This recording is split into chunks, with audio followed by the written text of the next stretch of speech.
Boa noite a todos. Que a paz do nosso Mestre Jesus esteja em nossos corações. Vamos então iniciando mais uns trabalhos que a espiritualidade maior nos fornece. Lembrando sempre que estamos aqui em busca da felicidade, mas não a felicidade que alcançamos de forma provisória e passageira, mas a felicidade definitiva, aquela que Jesus nos mostrou, que a verdadeira felicidade não é deste mundo, como ele mesmo disse, é buscarmos a felicidade que está no nosso interior, que podemos trazer para nós através do preenchimento das nossas almas, o preenchimento dos nossos corações, através do bem e através do amor, porque só o amor é capaz de cobrir a multidão dos nossos pecados. Só poderemos servir, só poderemos crescer se estivermos perdoando os nossos irmãos, ajudando os nossos irmãos de caminhada e seguindo junto com esses irmãos para a eternidade. Se quisermos caminharmos sozinhos em qualquer área da nossa vida, estaremos realmente perdidos, seremos pontos perdidos. E nós temos que lembrar sempre de Bezerra de Menezes, que nos fala que somos luzes. Somos tão luzes que podemos iluminar os nossos próprios passos, o nosso próprio caminho. Então precisamos iluminar a vida dos outros, mas para sermos o farol bendito do nosso Mestre Jesus, precisamos primeiro acender isso dentro de nós, pois senão estaremos sendo simplesmente pessoas que só falarão, mas não estaremos agindo como Cristo assim pediu que agíssemos. Isso mesmo. E hoje então, como estamos iniciando o nosso trabalho de amor, de carinho e luz, a gente traz o nosso irmão Fábio, que vai nos brindar com a sua palestra. Não brindei, não. Qual parte? Capítulo 6 e 7 do Obreiros da Vida Eterna. Tá bom, gente? A gente está fazendo aí vários capítulos do Obreiros, né, do livro Obreiros da Vida Eterna. É bom que a gente aprende, é bom que a gente estuda, é bom que a gente vai lá ler, né, vai recordar às vezes o que a gente aprendeu, que a gente acha que aprendeu, que eu falo falou na última palestra, depois chega, a gente vai ler de novo e fala, caramba, olha outra coisa que passou, aí a gente vai vendo que tem muito que aprender. Fabião, boa noite a todos. Boa noite. Mais uma vez com a gente, é um prazer estar aqui sempre e muito grato pelo convite. Vai ser melhor, né? E nessa noite eu faço parte dos grupos que foram escolhidos para que a gente possa contar a história da obra Obreiros da Vida Eterna, que é um livro da série do André Luiz, Vida no Mundo Espiritual, e basicamente é uma obra que aborda o desencarne. Então, da mesma forma que Missionários da Luz fala sobre a reencarnação e todo o processo anterior, desde o planejamento reencarnatório e todo o trabalho que a espiritualidade emprega para que os espíritos sejam envolvidos e possam aceitar os seus compromissos, né? Tudo aquilo que é acordado no plano espiritual, para que nós todos possamos voltar à experiência carnal, com o apoio de toda a espiritualidade, fazendo as negociações ali, fazendo os reajustes e trabalhando intensamente, como a gente viu, inclusive na parte prática, né, do reencarne, trabalhando nos mapas cromossômicos, trabalhando num nível de detalhe que a gente não tem condições de compreender ainda, né? Mas que o livro traz com muita propriedade e que, mais uma vez, não me canso de dizer que é a minha obra preferida. Eu acho que é a mais espetacular, assim, que ela consegue misturar parte de ciência com a parte da doutrina de uma forma primorosa. E aí depois, na sequência, né, vem a obra Obreiros da Vida Eterna, que fala, por sua vez, de todo o processo de desencarne, como ele ocorre, como é feita a preparação, como que os espíritos reagem, né, o que está à espera deles na passagem, na volta ao mundo espiritual, em função de tudo aquilo que foi plantado aqui nessa nossa experiência carnal. No meu caso, eu vou abordar 2 capítulos, né? Capítulos 6 e 7. O capítulo 6 chama-se Dentro da Noite. O André Luiz, nessa obra, grande parte dela, ele passa num local chamado Casa Transitória de Fabiano. E é interessante que nesse momento ele explica que no umbral, né, nas zonas mais densas, nas zonas de sombra, existem estações de socorro, né, que são estações que vão ajudar a fazer um resgate das zonas mais profundas, das zonas mais abissais do umbral, vão trazer algumas almas que estão lá em profundo sofrimento, vão receber um atendimento, um socorro provisório, até que eles tenham condições físicas, né, dentro das condições do seu perispírito, e também mentais, psíquicas, para poderem seguir para outras colunas em outras paragens, né? Então, quando a gente fala que no desencarne a gente é encaminhado, digamos assim, para locais no espaço, né, na 4ª dimensão, onde a gente se afine mais, né?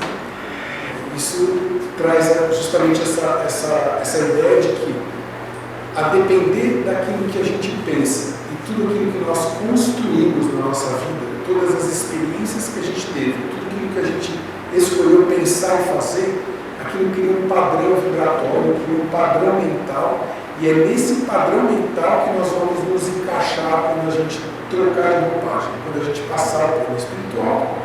A gente vai estar afinado com todas as questões que estão ligadas à nossa própria consciência. Por isso que as pessoas que sempre foram ligadas a determinados assuntos, elas vão ser atraídas para essas zonas no espaço afins.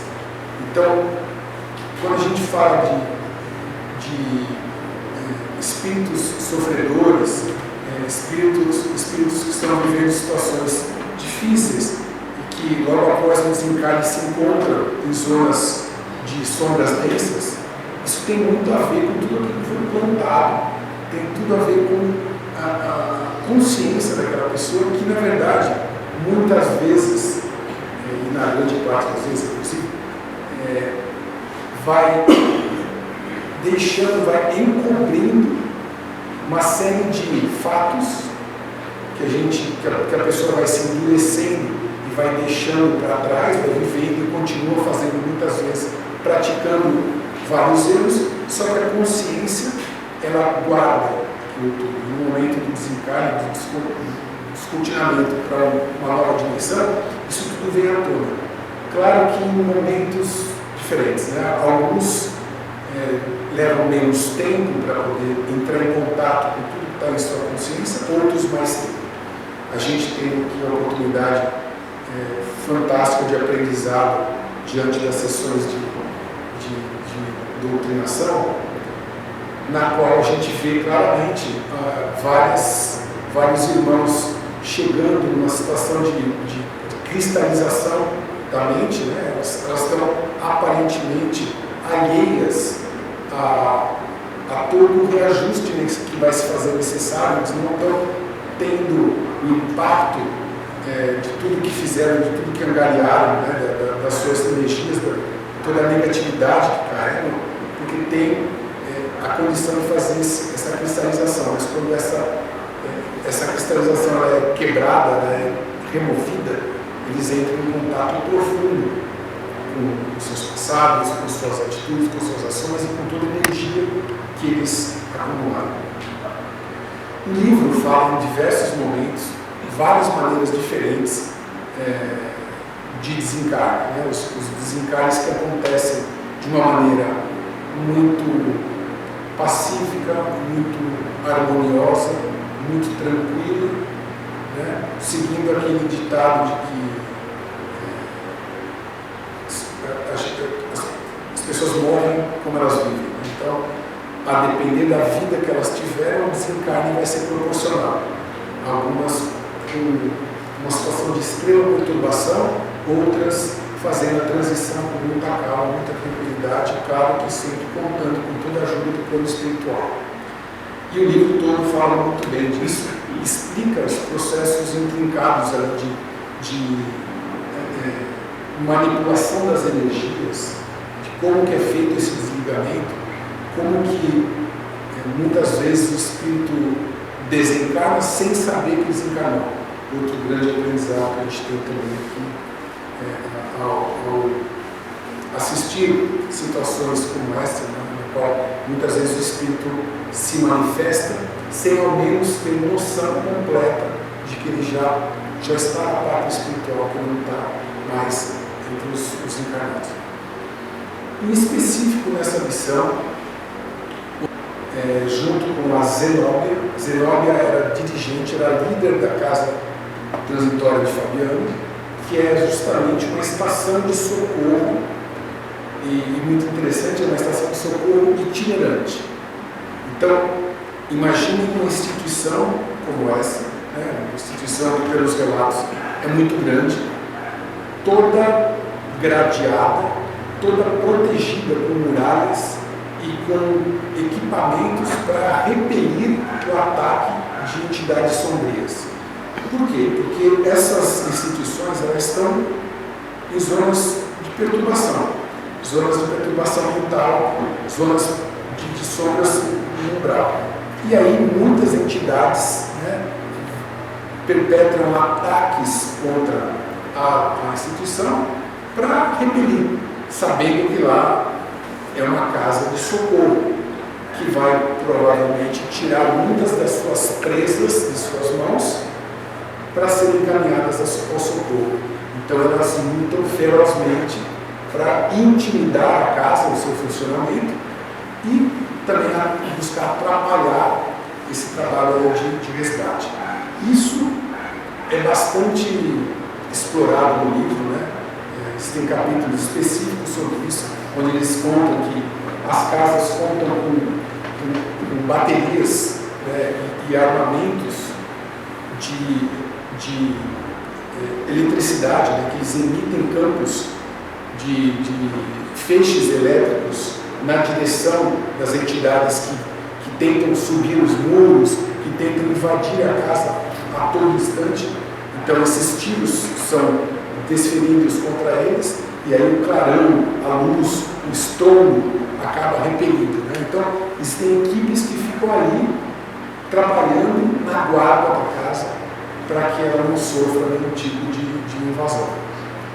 Dentro da casa existe um trabalho magnífico de recepção de irmãos que chegam em extremo sofrimento, muitas vezes alienados, sem entender o que está acontecendo para eles. Muitos vivendo uma loucura transitória ali, por toda a perturbação que viveram em zonas de sombra profunda, e são socorridos e aos poucos vão recuperando ali a sua sanidade, vão entendendo o que é necessário para se reharmonizar. E como ocorre a chegada desses irmãos? Na verdade, essa instituição ela se desloca no espaço.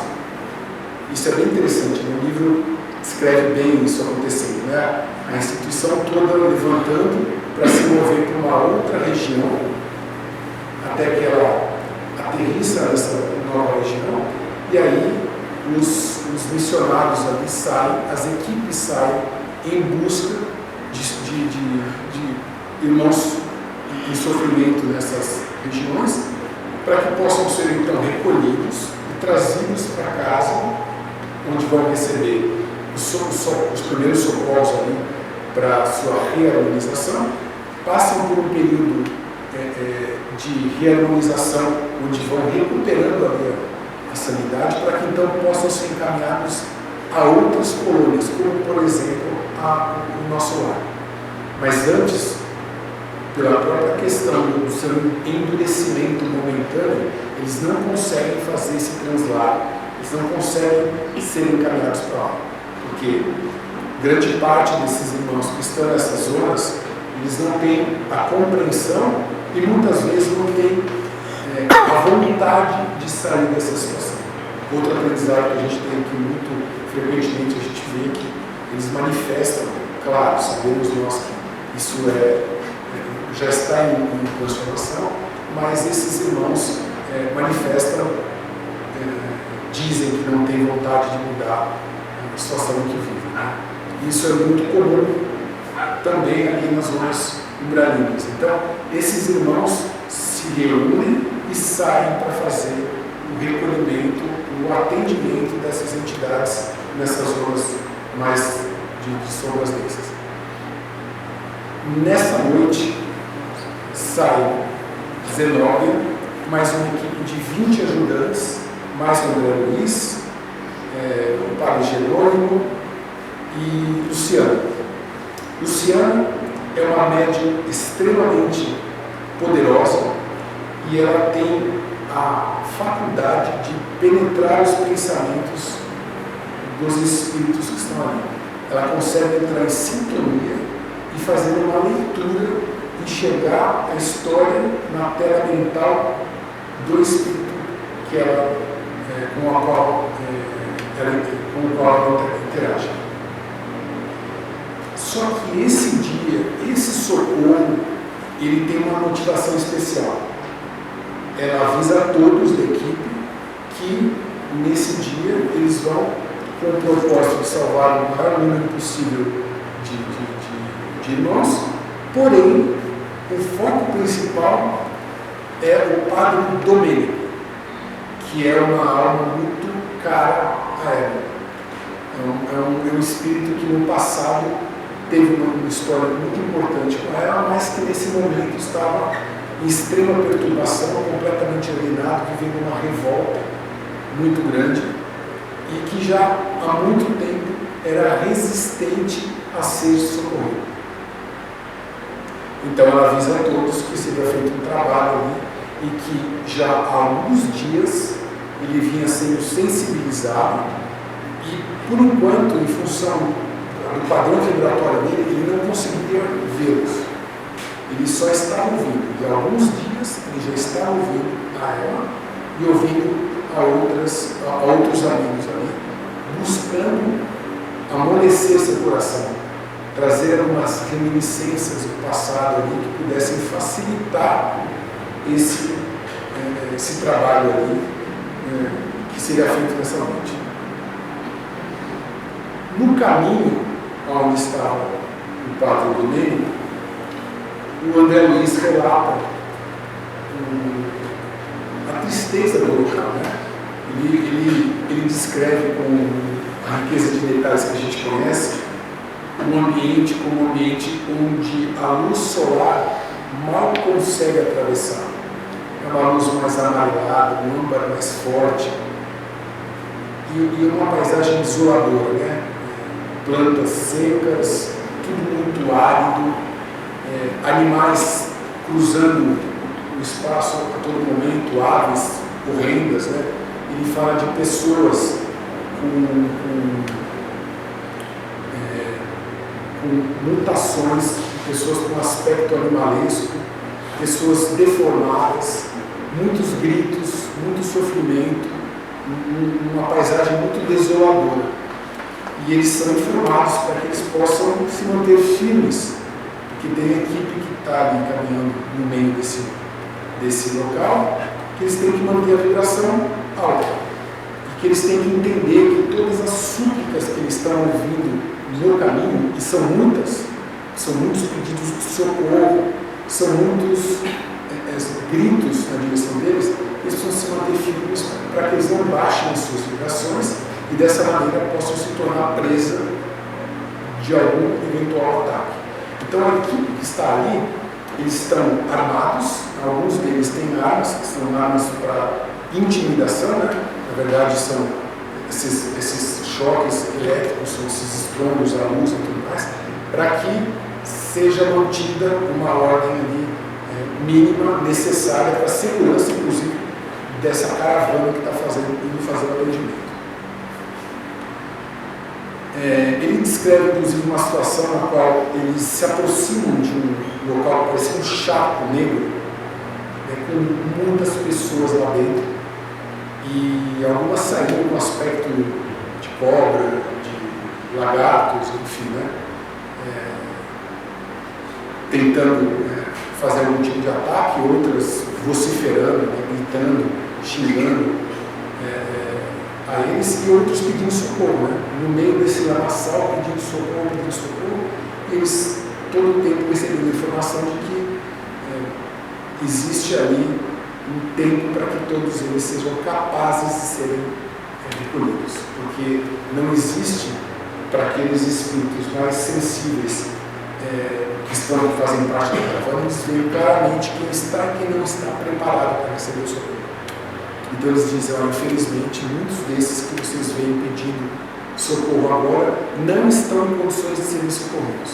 Eles não têm uma condição mental ainda de poder receber a nossa ajuda. Eles estão muito endurecidos e aí, então eles vão ter que enfrentar ainda as reminiscências de suas consciências para que quando isso for exaurido, eles estejam elegíveis a serem ajudados. Então, em face desses quadros todos que eles vão enfrentando, eles acabam chegando próximo a esse irmão que era o Padre Domênico, o espírito caro a Zenóbia, a líder da casa transitória. E ele está no chão ali, completamente perturbado, com muita revolta, com muito ódio, blasfemando muito, e ela se aproxima sem que ele percebesse. Ele estava tão endurecido que ele não percebe a chegada dessa equipe. Ele não era capaz de ver. Como a maioria das entidades que estavam lá, os espíritos mais elevados eles não conseguiam ver uma questão de diferença de estado vibratório. Alguns ouviram, outros não tinham muita interação. E aí ela chega, recolhe ele, coloca a sua cabeça no seu colo e, enquanto isso, ele está ali blasfemando muito.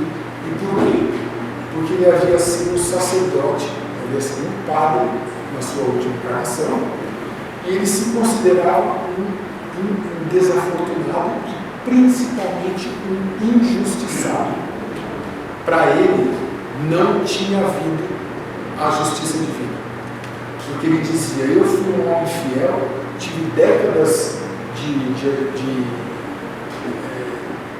sacerdócio, e como que eu estou nessa situação? Como que eu vim parar aqui? Como que Deus permitiu que eu morresse? Eu vim me encontrar numa situação como essa. Então ele vociferava, ele gritava, ele estava em profundo estado de perturbação e revolta por se sentir injustiçado. E aí é nesse momento que a irmã Zenóbia, com a mão na sua fronte aqui, sensibiliza ele e fala com ele, né, dizendo que ele estava equivocado, que na verdade não havia injustiça nenhuma. Na verdade, ele havia feito mau uso da oportunidade que ele recebeu e tinha um compromisso. Ele aceitou esse compromisso e voltou como padre, mas durante o seu sacerdócio ele se desviou muito e causou muito mal para muitas pessoas. Então, na verdade, ele estava ali na situação de criminoso, porque não só ele não cumpriu com aquilo que ele havia combinado, como ele impactou negativamente na vida de muitas outras pessoas. Mas nesse momento ele ainda em revolta, não aceita muito aquilo, e aí é quando entra o próximo capítulo, que chama-se a leitura mental. Nesse instante, a irmã Zenóbia pede ajuda da Luciana, essa médium poderosa, essa clarividente que estava com eles, pede para que todos façam uma prece que vibre por ele, para que esse trabalho de ausculta, de ausculta espiritual, esse trabalho onde a clarividente vai penetrar a consciência do Padre Domênico, seja feito da melhor maneira. E assim ocorre. Ela então se conecta com o padre Domênico e começa a narrar tudo aquilo que ela estava vendo na consciência dela. E aí ela começa por como ele foi, como ele acabou desencarnando. Ela começa narrando que o padre estava numa noite fria e escura, se esgueirando assim pelos cantos, né? Saiu meio escondido até os subúrbios da cidade onde tinha paróquia. Aí ele adentra uma casa e aí se encontra com a esposa de uma pessoa que havia seguido, ele havia seduzido essa mulher. E aí eles se encontram,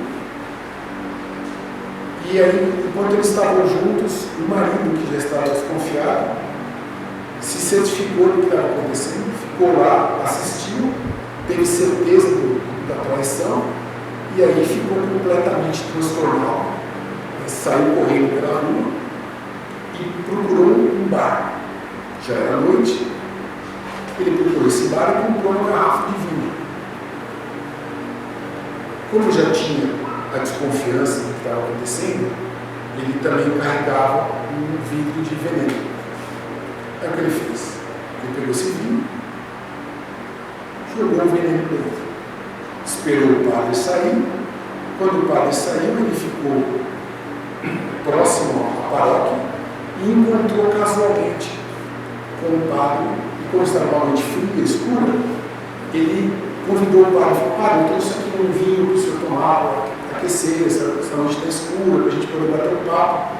Foi muito cordial com o padre Domênico, e aí o padre convidou para entrar na sacristia, e lá ele serviu uma taça de vinho, né? Foi colocar as taças para ambos, serviu o padre, e o padre, então, logo na sequência, bebeu esse vinho. Muito rapidamente começou o efeito do veneno. E aí então, claro que o padre sabia que ele era esposo da mulher com quem ele havia ficado. Nesse momento ele percebeu que ele havia sido envenenado. Mas já era tarde demais, porque aí o corpo começou a dar os sinais de envenenamento. Ele já começou a sofrer, o corpo começou a se paralisar, a respiração foi ficando difícil, o coração acelerado, ele foi perdendo o controle do seu corpo e caiu. E enquanto ele estava sofrendo o efeito do envenenamento, o marido então começou a dar gargalhadas, né, e vociferar para ele uma série de insultos, né, de todo o ódio que ele sentia, e que dizia que estava fazendo injustiça com as próprias mãos. E aí o padre, cada vez mais atordoado e perdido, né, foi vendo que ele estava próximo do fim. Só que quando o padre Domênico perdeu condição de se comunicar, o assassino procurou ajuda, foi atrás de um outro padre que havia lá na paróquia, que era o irmão Cardini, e aí trouxe ele para junto e falou assim: ajuda, né? Tem que fazer alguma coisa para ajudar a gente. Ele ainda fala, né, assim, de uma forma bem cínica: eu e minha esposa não saberíamos o que fazer se o padre morresse. Então fez uma encenação ali, buscaram um médico. Só que ao buscar um médico nesse intervalo, ele acabou desencarnando. E um pouco antes disso, o padre deu uma extremação para ele. E aí, claro, ele fez a confissão, já sem conseguir articular uma palavra, né? Ele tentou inclusive apontar para o assassino, falar alguma coisa. Aí o assassino foi igual a mão dele, enfim, fez todo um teatro ali, de forma que acabou encobrindo o crime, né? Ele foi, tomou todos os cuidados para se livrar das provas. Quando o médico chegou, ele foi induzido a pensar que havia sido uma síndrome, né? Ele tinha tido um ataque cardíaco e caiu duro. A gente estava aqui conversando, de repente levantou e caiu fulminado. O médico, na verdade, intimamente, achava que ele havia se suicidado. E claramente, em outros sinais, ele percebeu o envenenamento, mas não passou pela cabeça dele que tinha sido um assassinato, senão um suicídio. E aí, para evitar escândalo na comunidade, uma comoção maior, a causa da morte foi, de fato, o ataque cardíaco. Aí é feito o enterro, é feito o velório, né? E ele ali, naquela condição infeliz que tinha, né, com a sua consciência completamente perturbada, ele estava próximo do corpo, ele não saiu de perto do corpo o tempo todo. Então ele assistiu a cerimônia ali de velório, assistiu o caminhar, né, a ida até o cemitério e o seu próprio sepultamento. Como ele estava em condições muito tristes, ele começou a sentir a decomposição de suas vísceras. Então ele estava ali próximo ao corpo e foi sentindo ser consumido no processo de decomposição, em extremo desespero e revolta. E é interessante, pessoal, que no livro existem outros casos como esse. E é muito interessante que ele narra casos de jovens que desencarnaram, que não tinham nenhum preparo espiritual, não sabiam da vida espiritual e não se prepararam para ela. Então eles morriam de repente, por exemplo, num acidente, mas cheios de fluido vital. Então seus corpos chegavam no cemitério e eles entraram carregados do fluido vital, porque eles não tinham merecimento para um processo de desligamento adequado. Então o que acontece? O André Luiz narra em outro momento, esses corpos entrando no cemitério e uma série de entidades ali, vampirescas, né, esperando eles entrarem para poder sugar os últimos fluidos vitais daqueles cadáveres, porque o desligamento não havia sido feito com merecimento, e aí então havia esse tipo de ataque. Claro que havia um trabalho de proteção no cemitério para que eles não avançassem, mas isso dependia muito do estado moral, da moral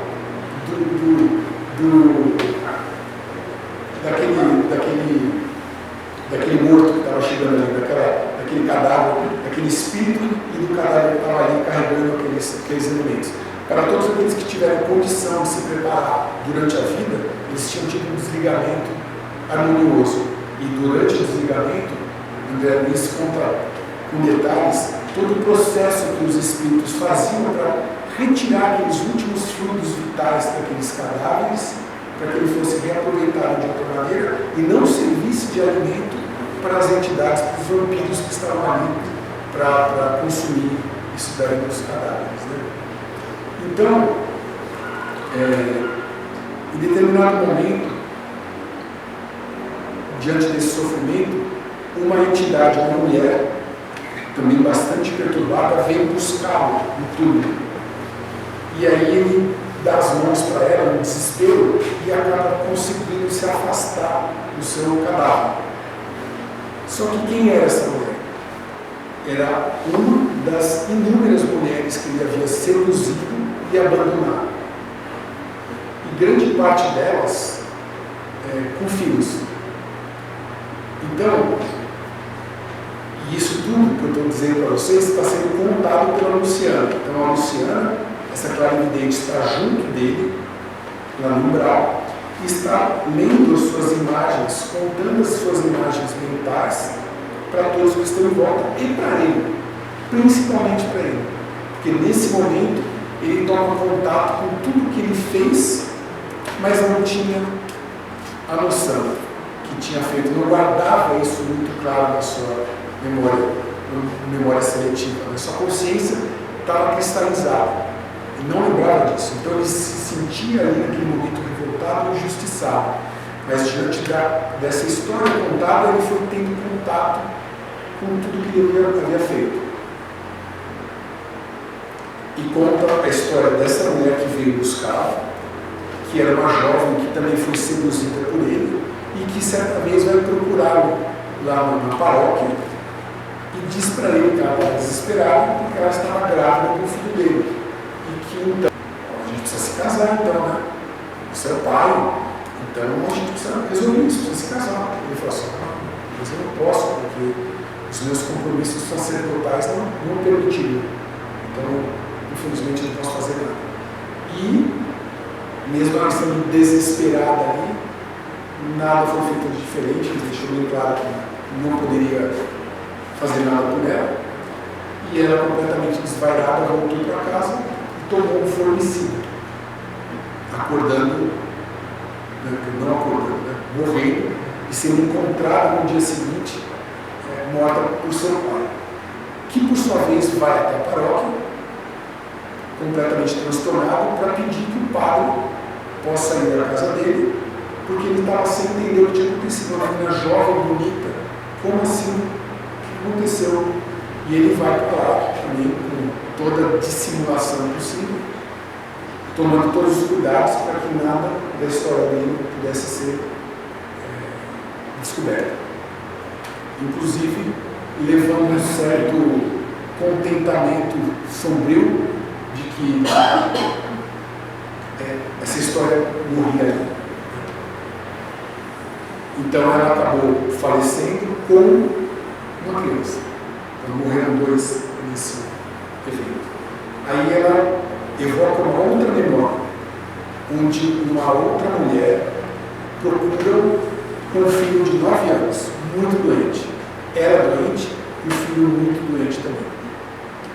E aí ela fala para ele, fala assim, olha, aqui está seu filho, eu nunca te procurei para nada, para não atrapalhar a sua vida, mas eu estou muito doente, estou quase morrendo, e seu filho está com tuberculose. Seu filho está muito mal. E a gente precisa da tua ajuda.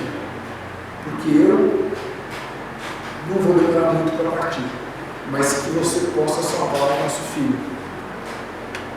E a reação dele foi soltar, pediu ajuda para o pessoal da paróquia, pediu para soltar os cachorros em cima deles. E aí, essa mãe veio a falecer, e o filho também. Morre mais uma criança nessa situação. E aí, ela vai evocando outros casos. O próprio pai dele foi enganado por ele. O pai tinha algumas posses, mas durante a vida formou uma outra família, né, em segredo. E aí, na confissão, no leito da morte, contou para o filho, pelo padre, que ele tinha formado uma família, uma outra família, e que ele pedia que ele tinha um testamento, que o testamento fosse levado em conta para que essa mãe, com acho que eram 4 filhos, não me recordo agora, com todos os seus filhos pudesse ser amparado. Então ele pedia ao filho que levasse em conta esse testamento. Aí o filho concordou, o pai faleceu e ele sumiu com o testamento. Né? Ele não ajudou essa família, que também viveu muitas dificuldades por conta disso. E por fim, a última memória que é trazida para ele é de um padre, um colega dele, que trabalhava em uma outra paróquia e ele queria aquela paróquia para ele. Então ele fez uma oferta, como ele tinha posses, ele tinha uma certa influência política também, ele fez uma oferta para poder comprar. Então eu te dou dinheiro, fico com a paróquia, você muda para um outro local ali e está tudo certo. E o padre disse, olha, eu passei minha vida inteira aqui, esse é o meu povo, né? Esse é o meu lugar, construir minha vida aqui. Eu já estou muito velho, doente, eu não tenho mais para onde ir, não teria sentido eu sair e ir para um outro local. E aí não houve maneiras de dissuadi-lo disso, ele falou que ia ficar, e aí o padre Domênico interferiu politicamente na igreja e conseguiu fazer com que ele fosse, de certa forma, exilado. Ele foi levado para uma paróquia nas montanhas e, extremamente amargurado e desiludido, esse padre veio a falecer. Então, todas essas entidades que ele havia de alguma maneira impactado e prejudicado estavam ali, ligados a ele mentalmente. Muitos deles ali por verdugos dele, né? Perturbando. Então, nesse momento, depois de tantas reminiscências serem trazidas à tona, ele pede, basta, ele pede para que parasse aqui. Ele já havia entendido e que ele precisava de ajuda. Nesse momento, quebra-se então essa dureza dele, essa alienação que ele vivia, e a partir daí, então, começa a ser preparado o seu corpo para o seu recolhimento e para que ele possa ser levado então para a casa transitória e receber o auxílio. Porque, na verdade, havia um planejamento para que ele reencarnasse como filho de uma das mulheres que ele havia aviltado. Então, ali começava todo o trabalho de recondução, de reharmonização desse espírito, dessa maneira, com todo o suporte ali da casa transitória e, sobretudo, dessa irmã Zenobia, que tem uma envergadura moral excepcional e que, no livro, em outros capítulos, mostra para nós toda a profundidade do trabalho que eles faziam. Então, na verdade, pessoal, esse é um recorte, né? Claramente, nós estamos falando de um livro, né, de mais de 200 páginas, e esse é um recorte do que aconteceu nesse momento. Muito interessante porque o próximo palestrante vai continuar essa história, assim como os anteriores trouxeram um contexto um pouco do que eu trouxe para cá, para que vocês tivessem ideia de como se localizar dentro dessa narrativa. Mas isso tudo, pessoal, para dizer para vocês que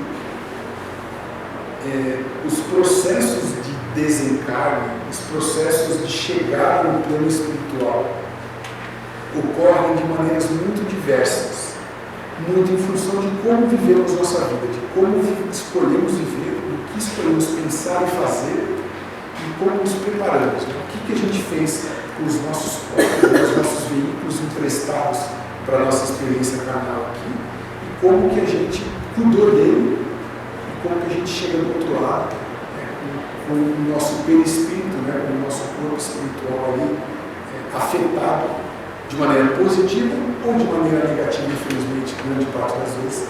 E aí, tudo isso tem os seus desdobramentos na vida espiritual. Então, eu recomendo, pessoal, que vocês possam fazer a leitura desse livro. É realmente fantástico e muito esclarecedor, mas muito. Assim, no mínimo, um manual para que, quando o nosso momento de fazer a transição chegar, a gente tenha uma ideia de como esse trabalho se processa. Um trabalho muito bonito de desligamento que é feito pelos espíritos. É um trabalho, eles narram situações onde pessoas tiveram uma ação muito bonita durante a vida, pensaram muito no próximo, trabalharam muito pelo próximo e tinham um merecimento muito grande para que o desencarne fosse feito de maneira muito suave. E ele narra tudo isso. Né? Inclusive, para quem procurar no YouTube, tem um filme, fizeram um filme encenando o desencarne de Dimas, que é um personagem dentro do livro, um personagem altamente bom, né? Assim, bastante caridoso, obrigado. Então ele teve uma passagem pela vida muito bonita, né, de muita ajuda e chega um momento do desencarne com muito merecimento. Então eles fazem no filme com alguns efeitos especiais, né, dos fluidos sendo se elevando, né, e aí todo o trabalho que a espiritualidade faz para recolher esses fluidos, quando a sua chama mental, né, quando o espírito, a luz do espírito se desconecta do corpo, muito bonito. Então, para quem lê o livro, para quem conhece a história do Dimas, é muito interessante ver isso no YouTube, tem uma encenação muito rápida ali, mas muito esclarecedora também. Bom, pessoal, era isso que eu tinha para compartilhar com vocês, um pouquinho dessa história. Recomendo a todos, quem puder, que leia o livro. É muito, muito esclarecedor. Tá bom? Muito obrigado pela paciência de vocês, pela atenção de vocês. E fiquem com Deus.